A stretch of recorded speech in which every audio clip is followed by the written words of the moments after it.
Pasukan Lebanon Hizbullah kembali melakukan penyerangan terhadap tentara Israel yang sedang berkumpul.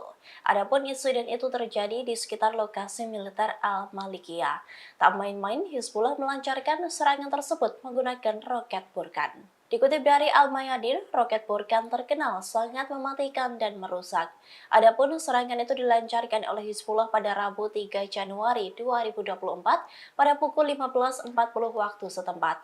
Selain di Al-Malikiyah, roket Burkan juga diarahkan ke lokasi militer Bayat Blida. Di lokasi tersebut, Hizbullah juga menyerang tentara Israel yang sedang berkumpul. Kemudian kelompok Lebanon itu juga menyerang tempat berkumpul Israel di sekitar Barak Dofev dengan rentetan roket. Selain menyerang kumpulan tentara Israel, pasukan Lebanon tersebut juga menyerang sejumlah situs militer Israel di perbatasan, di antaranya situs militer Jal al-Alam dan Barak Zarit.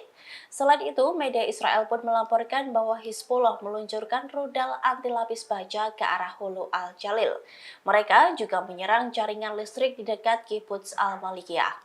Sementara itu, pada Kamis 4 Januari, Hizbullah pun menyerang Pusat Komando 91 di Timur Laut Safat, serta situs Al-Summaka di Peternakan Sheba.